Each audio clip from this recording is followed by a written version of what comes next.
comparative adjectives ဆိုတာပါလေ comparative adjectives ဆိုတာကအရာနှစ်ခုနှိုင်းယှဉ်တဲ့အခါမှာ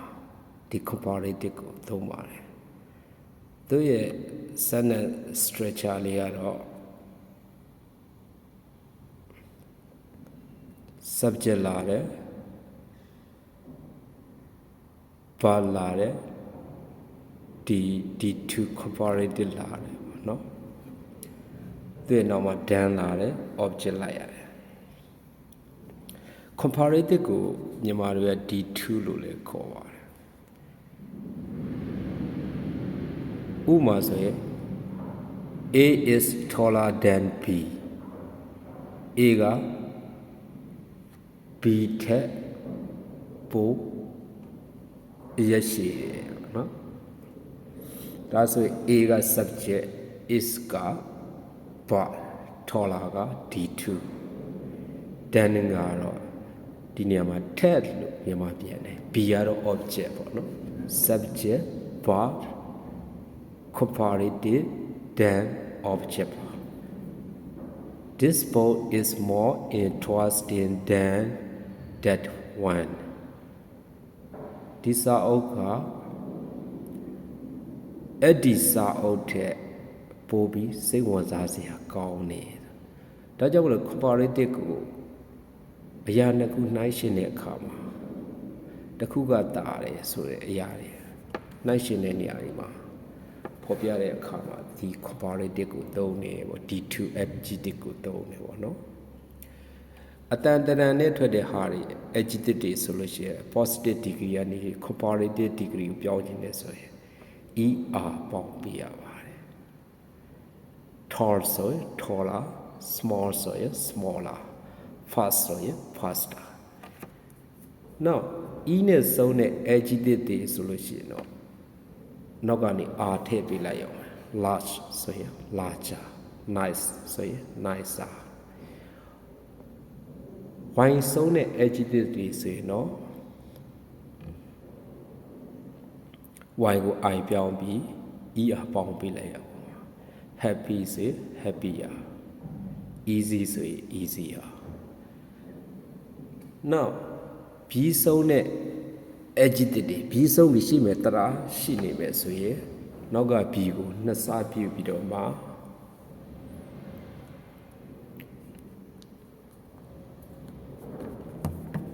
ပေါင်းပေးလိုက်ရုံပါပဲ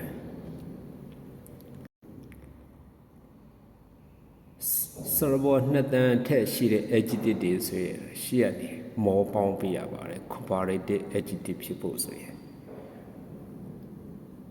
ဥမာ beautiful ဆိုရင် more beautiful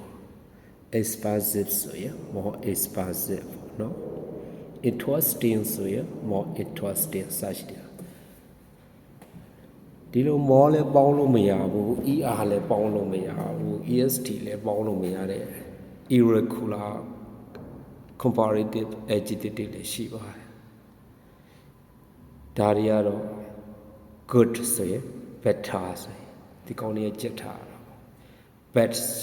ဆိုရင် worse far ဆိုရင် farther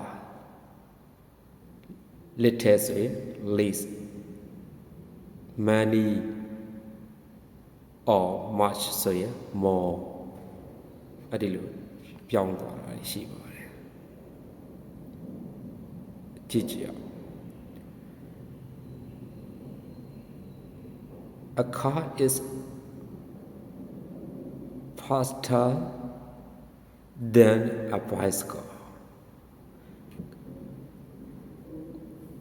ကားတစ်စီးကစိုက်ကယ်စပိန်တစ်စီးထက်ပိုမြင်နေတာ no need to say. This bag is more expensive than that one. ဒီလွယ်အိတ်ကအဲ့ဒီလွယ်အိတ်ထက်ပိုပြီးဈေးကြီးတယ်ပေါ့နော် Today is better than yesterday ဒီနေ့ကမနေ့ကထက်ပိုကောင်းတယ်ဒီ comparative ကိုသုံးချင်တယ်ဆိုရင်အကျဉ်းချုပ်အားဖြင့် နှိုင်းရှင်တဲ့နေရာတွေမှာသုံးပါတယ်သူရဲ့ sentence structure လေးကတော့ subject verb D2 then object ပါဥမာမြောက်ထပ်ပြီးပြမယ်ဆိုရင်မင်းကငါထက်ပိုတော်တယ်ဆို You are